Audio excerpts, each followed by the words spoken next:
Hello guys, ಎಲ್ರಿಗೂ ನಮಸ್ಕಾರ. So welcome back to new recipe vlog. So ಇವತ್ತು recipe ಎಲ್ಲ ಹಪ್ಪಳ ಮಾಡೋದು ಹೇಗೆ ಅಂತ ಹೇಳ್ಕೊಡ್ತಾ ಇದ್ವಿ. ಸೊ ಮಸಾಲ ಈರುಳ್ಳಿ ಅಕ್ಕಿ ಹಿಟ್ಟಿನ ಹಪ್ಪಳ ಮಾಡೋದು ಹೇಗೆ ಅಂತ. ಸೊ ಸುಲಭ ವಿಧಾನ, ಈಸಿಯಾಗಿ ಮಾಡ್ಕೊಬಹುದು. ಸೊ ಬೇಸಿಗೆ ಟೈಮಲ್ಲಿ ಇದೇ ಟೈಮಲ್ಲೇ ಮಾಡಬೇಕು ಹಪ್ಪಳ ಎಲ್ಲ. ಸೊ ಚಾನಲ್ಗೆ ಹೊಸಬರಾಗಿರೋ ಸಬ್ಸ್ಕ್ರೈಬ್ ಆಗೋದನ್ನ ಮರಿಬೇಡಿ. ಸೊ ಬನ್ನಿ ತಡ ಮಾಡದಲ್ಲೇ ಕಿಚನ್ಗೆ ಹೋಗಿ ವಿಡಿಯೋನ ಸ್ಟಾರ್ಟ್ ಮಾಡೋಣ. ಈ ಮಸಾಲ ಈರುಳ್ಳಿ ಅಕ್ಕಿ ಹಿಟ್ಟಿನ ಹಪ್ಪಳ ಮಾಡೋದಕ್ಕೆ ಬೇಕಾಗಿರೋ ಸಾಮಗ್ರಿಗಳನ್ನ ನೋಡ್ಕೊಂಬಿಡೋಣ. ಸೊ ಅಕ್ಕಿ ಹಿಟ್ಟು ಹೇಳ್ದಾಗೆ 1 ಕಪ್ಪು, ಆಮೇಲೆ ಈರುಳ್ಳಿ 1 ಉದ್ದುದ ಹಚ್ಕೊಂಡಿರೋದು, ಸಬ್ಬಕ್ಕಿ 1-2 ಟೇಬಲ್ ಸ್ಪೂನು, ಕರಿಬೇವು ಕೊತ್ತಂಬರಿ ಸಣ್ಣದಾಗಿ ಹಚ್ಕೊಂಡಿರೋದು, ಆಮೇಲೆ ಮೆಣಸಿನ್ಕಾಯಿ ರೌಂಡ್ ಆಗಿ ಅಥವಾ ಸಣ್ಣದಾಗಿ ಹಚ್ಕೊಳ್ರಿ, 2-3 ಅಥವಾ 5 ಮೆಣಸಿನ್ಕಾಯಿ, ಆಮೇಲೆ ರುಚಿಗೆ ತಕ್ಕಷ್ಟು ಕಲ್ಲುಪ್ಪು, ಆಮೇಲೆ ಎಳ್ಳು 1 ಟೇಬಲ್ ಸ್ಪೂನು, ಜೀರಿಗೆ 1/2 ಟೇಬಲ್ ಸ್ಪೂನು, ಸೊ ನೀರು 1.5 ಕಪ್ಪು. ಸೊ ಇಷ್ಟು ಸಾಮಗ್ರಿಗಳು ಬೇಕು. ಸೊ ಬನ್ನಿ ಇನ್ನ ಮಾಡುವ ವಿಧಾನನ ನೋಡ್ಕೊಂಬಿಡೋಣ. ಸೊ ಫಸ್ಟ್ ಏನ್ ಮಾಡ್ಕೊಳ್ಳೋಣ ಅಂದ್ರೆ, ಒಂದು ತಪ್ಪಲೆ ತಗೊಂಡು ಅದಕ್ಕೆ 1.5 ಕಪ್ಪು ವಾಟರ್ ಹಾಕಬೇಕು. ಸೊ ಹೇಳಿದಾಗೆ 1 ಕಪ್ಪು ಅಕ್ಕಿ ಹಿಟ್ಟು ತಗೊಂಡಿದ್ದೀವಲ್ಲ, ಸೊ ಅದಕ್ಕೆ 1.5 ಕಪ್ಪು ವಾಟ್ರು. ಸೊ ನೀವು ಯಾವ್ದ್ರಲ್ಲನ ಕ್ವಾಂಟಿಟಿ ತಗೊಳ್ರಿ. ಈಗ 1 ಲೋಟ ಅಕ್ಕಿ ಹಿಟ್ಟು ತಗೊಂಡಿದ್ದೀನಿ ಅನ್ಕೊಳ್ಳಿ. ಸೊ 1 ಲೋಟ ಅಕ್ಕಿ ಹಿಟ್ಟು ತಗೊಂಡ್ರೆ ಎಷ್ಟು ಹಾಕಬೇಕು? 1.5 ಲೋಟ ನೀರು. ಸೊ ಅಷ್ಟೇ, ಸಿಂಪಲ್. ನೀವು ಯಾವ್ದ್ರಲ್ಲಿ ತಗೊಂತೀರೋ ಅದ್ರಲ್ಲಿ 1.5 ಅಷ್ಟೇ. ಸೊ ಇಷ್ಟು ಹಾಕೊಂಡ್ಮೇಲೆ ಸಬ್ಬಕ್ಕಿ 1-2 ಟೇಬಲ್ ಸ್ಪೂನು. ಸೊ ಸಬ್ಬಕ್ಕಿ ಏನಕ್ಕೆ ಹಾಕ್ತಾರೆ ಅಂದ್ರೆ ಸಾಫ್ಟ್ ಅಂಡ್ ಕ್ರಿಸ್ಪಿಯಾಗಿ ಚೆನ್ನಾಗಿ ಬರಲಿ ಅಂತ. ಸೊ ಅದು ಕಾಯೋ ಅಷ್ಟೊತ್ತಿಗೆ ಏನ್ ಮಾಡೋಣ ಅಂದ್ರೆ, ಈ ಈರುಳ್ಳಿನ ಗ್ರೈಂಡ್ ಮಾಡ್ಕೊಂಬರೋಣ ಬನ್ನಿ.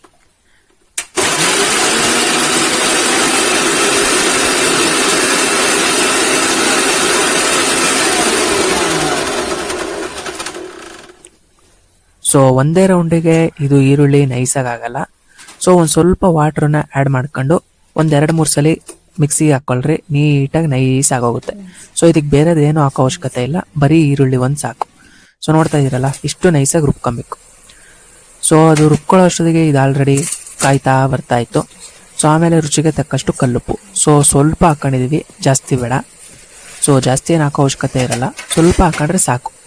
ಸೊ ಉಪ್ಪು ಹಾಕೊಂಡ್ಮೇಲೆ ಏನು ಮಾಡೋಣ ಅಂದರೆ, 1/2 ಟೇಬಲ್ ಸ್ಪೂನ್ ಜೀರಿಗೆ, 1 ಟೇಬಲ್ ಸ್ಪೂನ್ ಎಳ್ಳು. ಸೊ ಸಖತ್ತಾಗಿರುತ್ತೆ ಎಳ್ಳು ಹಾಕೊಂಡ್ರೆ. ಆಮೇಲೆ ಸಣ್ಣದಾಗಿ ಹಚ್ಕೊಂಡಿರೋ ಕರಿಬೇವು, ಆಮೇಲೆ ಕೊತ್ತಂಬರಿ 1-2 ಕಡ್ಡಿ ಸಣ್ಣದಾಗಿ ಹಚ್ಕೊಂಡಿರೋದು. ಸೊ ಇಷ್ಟು ಹಾಕೊಂಡು ಒಂದು ಸ್ವಲ್ಪ ಚೆನ್ನಾಗಿ ಕುದಿಯೋದಕ್ಕೆ ಬಿಟ್ಬಿಡೋಣ. ಸೊ ಒಂದು ಸ್ವಲ್ಪ ಚೆನ್ನಾಗಿ ಕುದಿದ್ಮೇಲೆ ಈ ಮಸಾಲೆ ರುಬ್ಕೊಂಡಿದ್ವಲ್ಲ, ಬರೀ ಈರುಳ್ಳಿ ಒಂದೇ, ಅದಕ್ಕಿನ್ನೇನು ಹಾಕೊಂಡಿಲ್ಲ. ಸೊ 1 ಗಡ್ಡೆ ಈರುಳ್ಳಿ ತೊಗೊಂಡಿದ್ವಿ. ಸೊ ಈರುಳ್ಳಿನ ಚೆನ್ನಾಗಿ ಗ್ರೈಂಡ್ ಮಾಡ್ಕೊಂಡಿರೋದು, ನುಣ್ಣಗಾಗಬೇಕು, ನೈಸಾಗಿ ಆಗಬೇಕು. ಸೊ ಈರುಳ್ಳಿ ಹಾಕೊಂಡ್ಮೇಲೆ ಚೆನ್ನಾಗಿ ಒಂದು ಸ್ವಲ್ಪ ಕುದಿ ಬರಲಿ. ಸೊ 5-10 ನಿಮಿಷ ಬಿಟ್ಟರೆ ಚೆನ್ನಾಗಿ ಕುದಿ ಬರುತ್ತೆ. ಸೊ ನೀವು ಇನ್ನೂ ಚಾನಲ್ಗೆ ಏನಾದರೂ ಸಬ್ಸ್ಕ್ರೈಬ್ ಆಗಿಲ್ಲ ಅಂದರೆ ಸಬ್ಸ್ಕ್ರೈಬ್ ಆಗೋದನ್ನು ಮರಿಬೇಡಿ. ಸೊ ಇದೇ ಥರ ಹೆಚ್ಚಿನ ಹಪ್ಪಳ ವ್ಲಾಗ್ಸು, ಫುಡ್ ವ್ಲಾಗ್ಸು, ಆಮೇಲೆ ಸ್ನ್ಯಾಕ್ಸು, ಸ್ವೀಟ್ಸು, ಸಾರುಗಳು, ವೆರೈಟಿ ಸಾರುಗಳು, ಸೊ ಎಲ್ಲ ಥರ ವ್ಲಾಗುಗಳು ಕವರ್ ಆಗ್ತಾನೆ ಬರುತ್ತೆ. ಅದು ಡೈಲಿ ವಿಡಿಯೋಸ್ ಅಪ್ಲೋಡ್ ಆಗ್ತಾ ಇರ್ತದೆ. ಸೊ ಸಬ್ಸ್ಕ್ರೈಬ್ ಆಗಿ, ಹಾಗೆ ನಿಮ್ಮ ಸ್ನೇಹಿತರ ಜೊತೆಗೂ ಶೇರ್ ಮಾಡಿ. ಈ ಮಸಾಲ ಈರುಳ್ಳಿ ಅಕ್ಕಿ ಹಿಟ್ಟಿನ ಹಪ್ಪಳನ ಟ್ರೈ ಮಾಡಲಿ. ಸೊ ಒಂದು ಸ್ವಲ್ಪ ಕುದಿ ಬಂದಮೇಲೆ ಈ ಮೆಣಸಿನ್ಕಾಯಿ ಸಣ್ಣದಾಗಿ ಹಚ್ಕೊಂಡಿರೋ ಮೆಣಸಿನ್ಕಾಯಿನ ಹಾಕೊಂಬಿಡೋಣ. ಸೊ ಮೆಣಸಿನ್ಕಾಯಿ ಹಾಕೊಂಡ್ಮೇಲೆ ಈ ಥರ ಚೆನ್ನಾಗಿ ಕುದಿ ಬರಬೇಕು. ಸೊ ನೋಡ್ತಾ ಇದ್ದೀರಲ್ಲ, ಸೊ ಆವಾಗೆ ನೀಟಾಗಿ ಎಲ್ಲ ಬೇಯುತ್ತೆ. ಯಾಕಂದರೆ ನಾವೆಲ್ಲ ಹಾಕೊಂಡಿರೋದು ಹಸಿ ಐಟಮ್ ಅಲ್ವಾ. ಸೊ ಚೆನ್ನಾಗಿ ಒಂದು ಸ್ವಲ್ಪ ಬೇಯಲಿ. ಸೊ ಬೆಂದಮೇಲೆ 1/2-1 ಟೇಬಲ್ ಸ್ಪೂನ್ ಅಷ್ಟು ಎಣ್ಣೆ. ಸೊ ಜಾಸ್ತಿ ಎಣ್ಣೆ ಹಾಕೊಳಕ್ಕೆ ಹೋಗ್ಬೇಡ್ರಿ, ಸ್ವಲ್ಪ ಸಾಕು. ಸೊ ಈ ಥರ ಚೆನ್ನಾಗಿ ಕುದಿ ಬಂದಮೇಲೆ 1 ಕಪ್ಪು ಅಕ್ಕಿ ಹಿಟ್ಟು. ಸೊ ಅಕ್ಕಿ ಹಿಟ್ಟು ಹಾಕೊಂಡ್ಮೇಲೆ ಏನು ಮಾಡೋದಕ್ಕೆ ಹೋಗ್ಬೇಡ್ರಿ, 1-2 ನಿಮಿಷ ಹಾಗೆ ಬಿಟ್ಬಿಡ್ರಿ. ಈ ಥರ ಒಂದು ಕಡ್ಡಿ ಇರುತ್ತಲ್ಲ, ಸೊ ಆ ಕಡ್ಡಿ ಇಟ್ಬಿಟ್ಟು ಬಿಟ್ಬಿಡ್ರಿ ಅಷ್ಟೇ. ಸೊ ವಿಡಿಯೋ ನಿನಗೆ ಸ್ಕಿಪ್ ಮಾಡಿಲ್ಲ ಅಂದರೆ ನಿಮಗೆ ಕಂಪ್ಲೀಟು ಪ್ರೋಸೆಸ್ನ ತೋರಿಸೋದಕ್ಕೆ. ಯಾಕಂದರೆ ವಿಡಿಯೋನ ಸ್ಕಿಪ್ ಮಾಡಿಬಿಟ್ರೆ ನಿಮಗೆ ಗೊತ್ತಾಗಲ್ಲ ಅಂತ. ಸೊ ಈ ಥರ ಫುಲ್ ವಿಡಿಯೋನ ಅಪ್ಲೋಡ್ ಮಾಡಿದ್ದೀನಿ. ಸೊ ನೋಡ್ತಾ ಇದ್ದೀರಲ್ಲ, 2 ನಿಮಿಷ ಸುಮ್ಮನೆ ಬಿಟ್ಬಿಡ್ಬೇಕು, ಏನು ಮಾಡಬಾರ್ದು. ಸೊ ಆ ಥರ ಬಿಟ್ಬಿಟ್ರೆ ಏನಾಗುತ್ತೆ ಅಂದರೆ ಅದಾಗದೆ ಆಟೋಮೆಟಿಕ್ಕಾಗಿ ಫಾರ್ಮ್ ಆಗ್ತಾ ಬರುತ್ತೆ. 2 ಮಿನಿಟ್ಸ್ ಆದಮೇಲೆ ನೀಟಾಗಿ ತಿರುಗಿಸ್ತಾ ಬಂದರೆ ಎಷ್ಟು ಚೆನ್ನಾಗಿ ಗಟ್ಟಿ ಆಗುತ್ತೆ ಅಂದರೆ ನೀವು ನಂಬೋದಕ್ಕಾಗಲ್ಲ. ಸೊ ನೋಡ್ತಾ ಇದ್ದೀರಲ್ಲ, ಎಷ್ಟು ಚೆನ್ನಾಗಿ ಗಟ್ಟಿ ಆಗ್ತಾ ಬರ್ತಾ ಇದೆ ಅಂತ. ಸೊ ನೀರೆಲ್ಲ ಹೆಂಗೆ ಮಾಯ ಆಗೋಗುತ್ತೆ ಅಂದರೆ 1 ಸೆಕೆಂಡಿಗೆ ಮಾಯ ಆಗೋಗುತ್ತೆ. ಸೊ ನೋಡ್ಬೋದು, 2 ಸೆಕೆಂಡ್ ಆಗಿದ್ದು ತಿರುಗಿಸಿ ನೀರೆಲ್ಲ ಹೊಗೆ ರೂಪದಲ್ಲಿ ಓಡೋಯ್ತು ಎಲ್ಲೋ ಕಡೆಗೆ. ಸೊ ಈ ಥರ ಚೆನ್ನಾಗಿ ಒಂದು ಸ್ವಲ್ಪ ಮಿಕ್ಸ್ ಮಾಡ್ಕೊಬೇಕು. ಸೊ ನೋಡ್ತಾ ಇದ್ದೀರಲ್ಲ, ಈ ಹದಕ್ಕೆ ಬಂದಿದ್ರೆ ನಮ್ಮ ಈ ಅಕ್ಕಿ ಹಿಟ್ಟಿನ ಹಿಟ್ಟು ಚೆನ್ನಾಗಾಗಿದೆ ಅಂತ ಅರ್ಥ. ಸೊ ನೀವು ಈ ಮಸಾಲ ಈರುಳ್ಳಿ ಹಪ್ಪಳನ ಟ್ರೈ ಮಾಡ್ತೀರಾ ಅನ್ಕೊಂಡಿದ್ದೀನಿ. ಸೊ ಈ ಥರ ಚೆನ್ನಾಗಿ ತಿರ್ಗಿಸ್ಕೊಬೇಕು ಗುರು. ಸೊ ನೀರೆಲ್ಲ ಆವಿಯಾಗೋಗಿ ಈ ಥರ ಹಿಟ್ಟಿಟ್ಟು ಚೆನ್ನಾಗಿ ಆದರೆ ಆಮೇಲೆ ಆಫ್ ಮಾಡ್ಕೊಂಬಿಟ್ಟು ಹಿಟ್ಟನ್ನ ಚೆನ್ನಾಗಿ ನಾದ್ಕೊಬೇಕು. ಸೊ ಬನ್ನಿ, ಇನ್ನೇನು ರೆಡಿ ಆಗ್ತಾ ಬರ್ತಾ ಇದೆ. ಸೊ ನೋಡ್ತಾ ಇದ್ದೀರಲ್ಲ, ಸೊ ಇಷ್ಟು ಮಟ್ಟಿಗೆ ಆದರೆ ನಮ್ಮ ಹಿಟ್ಟು ರೆಡಿಯಾಗಿದೆ ಅಂತ ಅರ್ಥ. ಆಮೇಲೆ ಒಂದು 2 ನಿಮಿಷ ದಮ್ ಕಟ್ಟೋದಕ್ಕೆ ಬಿಟ್ಬಿಡೋಣ ಪ್ಲೇಟ್ನ ಮುಚ್ಚಿ. ಸೊ ಆಫ್ ಮಾಡಿಬಿಡಿ ಸ್ಟವ್ನ, ತೊಂದರೆ ಇಲ್ಲ. ಸೊ ಆಮೇಲೆ ಈ ಥರ ಒಂದು ಪ್ಲೇಟ್ ತೊಗೊಂಡು ಮಣೆ ಮೇಲಾದರೂ ಮಾಡ್ಕೊಳ್ಳಿ, ಇಲ್ಲ ಈ ಥರ ನೈಸಾಗಿರೋ ಪ್ಲೇಟ್ ಮೇಲಾದರೂ ಮಾಡಿ.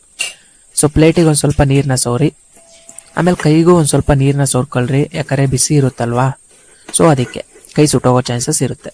ಸೊ ಚೆನ್ನಾಗಿ ನಾದ್ಕೊಬೇಕು. ಆಮೇಲೆ ಈ ಗಡ್ಡೆಗಳು ಏನಾದರೂ ಇದ್ದರೆ ಸೊ ಎಲ್ಲ ಒಟ್ಟೋಗುತ್ತೆ. ಸೊ ನೀವು ಎಷ್ಟು ಚೆನ್ನಾಗಿ ನಾದ್ತಿರೋ ಅಷ್ಟು ಚೆನ್ನಾಗೆ ನಮ್ಮ ಈ ಹಪ್ಪಳ ರೆಡಿ ಆಗುತ್ತೆ. ಸೊ ನಾದೋದ್ರಿಂದ ಕ್ರ್ಯಾಕ್ಸು ಅವೆಲ್ಲ ಏನೂ ಬರಲ್ಲ.